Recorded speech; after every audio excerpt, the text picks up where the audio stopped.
What happens when Chu Wanning finally snaps? The Husky and his white cat Shizun. Chapter 23. This venerable one couldn't stop him. The youngest son quivered uncontrollably, both legs shaking as he looked up at his father. Landlord Chen's eyes darted left and right. After a while he insisted, "Don't know it. I don't recognize it. Chu Wanning's face was as cold as frost. His voice was low as he said, "Liar." Chu Wanning had a severe appearance to begin with. Now with his eyebrows lowered and his furious aura, he looked even more murderous, even more frightening than a malicious ghost. Landlord Chen unconsciously took 2 steps back. Chu Wanning abruptly struck the ground with Tianwen, and sparks danced from the vine as leaves flew into the air. Landlord Chen promptly fell on his ass. Was 100 butterfly fragrance really devised by your family? Was your eldest son's marriage his first? Does Luo Xianxian ring a bell? Just how shameless are you, at this ripe old age? Landlord Chen's mouth opened, closed, then opened again, but he couldn't ultimately manage a single word as his face turned from ashen to scarlet.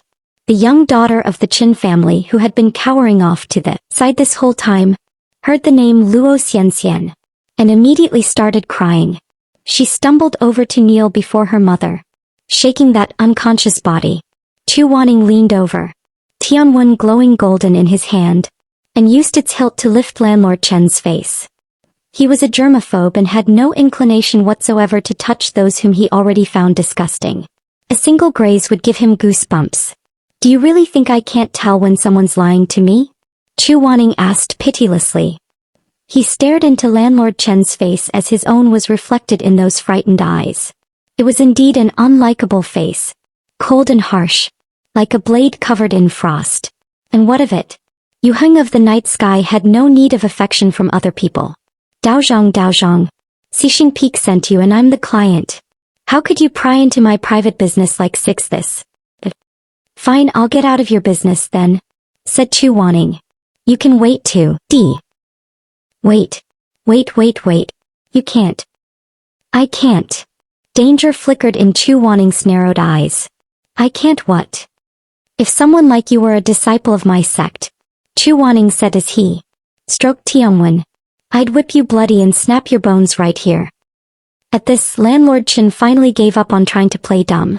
The sight of Chu Wanning's vicious demeanor, without a hint of the compassion one would expect from a cultivator, made his legs begin to shake involuntarily. He knelt down, throwing all self-respect out the window as he wailed. Daozhong, we had no other choice. We couldn't afford to offend the governor's daughter. We were so worried that we could hardly eat Daozhong. While caterwauling, he reached out to cling to Chu Wanning's thighs. Chu Wanning's germophobia flared. As Landlord Chen was about to touch him, he brought the willow vine down without a second thought, exclaiming in disgust, "Don't touch me." Ah! The back of Landlord Chen's hand was lashed by Tianwen, and even though there was no spiritual energy behind the strike, he howled in pain. Unbelievable, the man shouted. A Xixing Peak cultivator would strike the common folk. You. When Mo Ran supporting the 2 invalids stepped into the Chen manor, the sight that greeted him was that of Landlord Chen crying snottily where he knelt on the ground, pointing at Chu Wanning with a shaky finger as he yelled. Which other sect does that? Your Xixing Peak took the fee and not only did you not protect the client, why you attacked him instead. It's beyond shameless. I'm gonna tell everyone. I'll announce it to the world. I'll make sure everyone knows about your sex attitude. I'll destroy your sex reputation and make sure you never get paid another copper. So what if you have money? Chu Wanning snarled. Does money allow you to flip right and wrong to repay kindness with cruelty? Does money let you do whatever you want and break all your promises? It's not like we killed that Luo Xianxian, the Chen family's youngest son, spoke up timidly from the side. We just knocked her around a bit and chased her out. She's the one who didn't want to live. It's not our fault she didn't look for shelter from the snow. Can you blame us for that? We didn't kill anyone. You can't just point fingers as you please just because you're some mighty cultivator. His words were extremely crafty. Technically, The Chens hadn't broken any laws. Even if Chu Wanning were to drag them to court, at most the official might rebuke them for being heartless and dishonest. But none of them would be convicted of anything. Are you trying to claim that just because you didn't kill someone with your own hands you're not responsible for their death? How convenient for you. Chu Wanning's hand, clenched around the willow vine, shook with anger. Landlord Chen, that old weasel, had already picked up his wits from where they had been scattered by the initial scare. He had been afraid that Chu Wanning would ditch them without taking care of the ghost. But when he thought about it again, this barbarous Daozhong had still been sent by Xixing Peak as the foremost sect of the lower cultivation realm. Since they'd collected the fee, they would definitely finish the job. That was common knowledge. Once he came to this realization, he stopped being quite so afraid. He held on to his own hoof, which had sustained a tiny cut. All tears and snot as he cried. Cleaned up? Chens. We've never done anything heinous. Not murder and not arson. If Luo Xianxian didn't want to live, how was that any of our fault?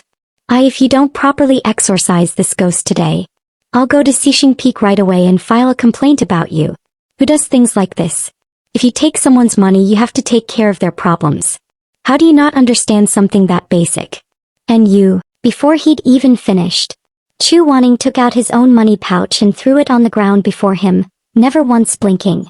Your payment to the sect returned in full. As for complaining, feel free. Tianwen glowed brightly. Willow leaves sharp as knives. Caught off guard, Landlord Chen yelped and squealed, covering his head and scurrying about like a rat. In his frenzy, he even dragged his own daughter in front of him to block the lashes. Luckily, Chu Wanning was a practiced hand at whipping people, and Tianwen was one with his mind. The willow vine snapped back to avoid hitting the Chen daughter before circling around and heading directly for Landlord Chen's face.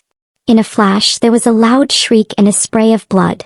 Landlord Chen hadn't expected Chu Wanning to be so completely unfazed by his posturing, and his air of arrogance instantly melted into a puddle of mud, leaving him scared shitless as he fled and shrieked. Wait, hold the whip. Hold the whip. Daozhong. I was just talking nonsense. Just nonsense. Daozhong, spare me. Please, I'm begging you.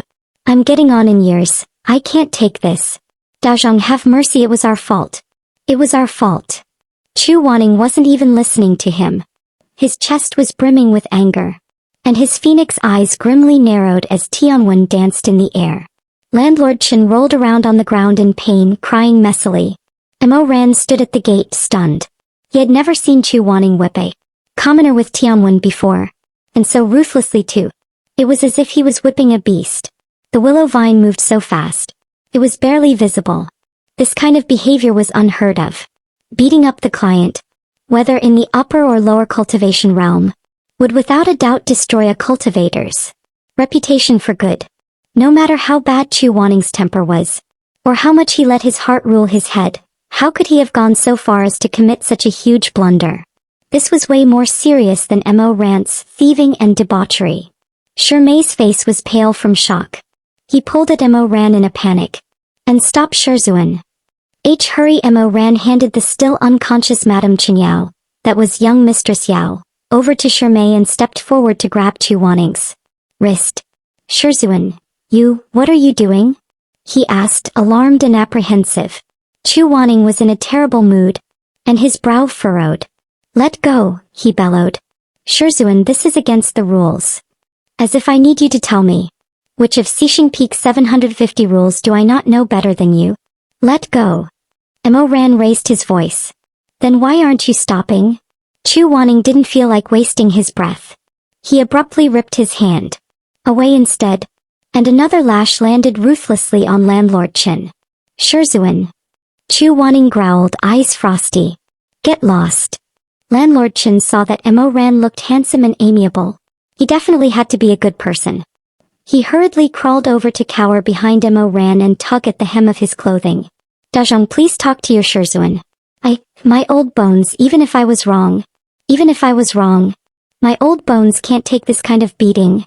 But contrary to his expectations, when Mo Ran turned around and saw his snot and tear-covered face, he felt not pity but disgust. He moved quickly away with an, and muttered in disdain, "Don't touch me." Landlord Chen saw that this man could not be relied upon. His gaze moved on to Shirmei, who was helping Madame Qinyao into a chair not too far away.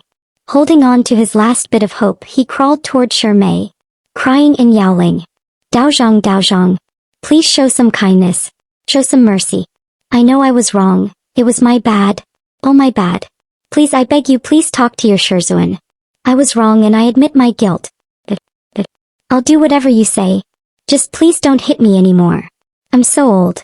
My body can't bear it. Can't bear it." He cried pitifully, genuinely begging for his life as he crawled to Shirmei's side and tugged at his clothes. Shirmei was filled with pity and turned to implore Chu Wanning, "Shizun, since the old man already knows he's in the wrong, please show some mercy and spare." Out of the way, Chu Wanning cut in. Shirmei fell silent. "Did you not hear me?" Chu Wanning said severely. Shirmei shuddered in fear and moved out of the way.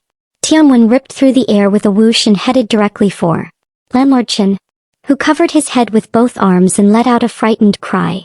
The sound was simply too pitiful. Shirmei couldn't help but step back in front of him to block the hit. The lash landed with a resounding crack. Shirmei had moved too fast. Chu Wanning tried to pull back, but it was too late. Droplets of blood flew. In his weakened state, the strike sent Shirmei straight to his knees. He covered his delicate cheek, but he couldn't stop the blood that trickled out from between his fingers. End of the chapter. Oh no. It's gonna be bad. Morin will go crazy for sure. Here is a short summary. Chu Wanning discovers the Qin family lied about Luo Xianxian and cruelly drove her to death. Furious at their lack of remorse, he loses control and whips Landlord Chen with Tianwen despite cultivation rules.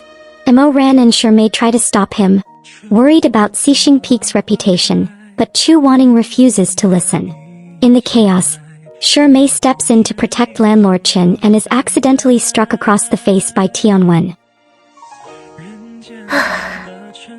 Well, we can see how strong Chu Wanning's anger issues are. That's quite insane.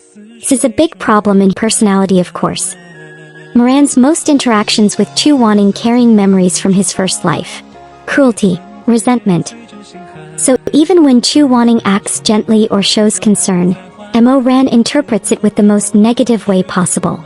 For example, when Chu Wanning says or does something protective, Mo Ran often reacts internally with disbelief and suspension rather than gratitude. Well, let's see what will happen and what will be Moran's reaction to this. See you with the next chapter then. Bye.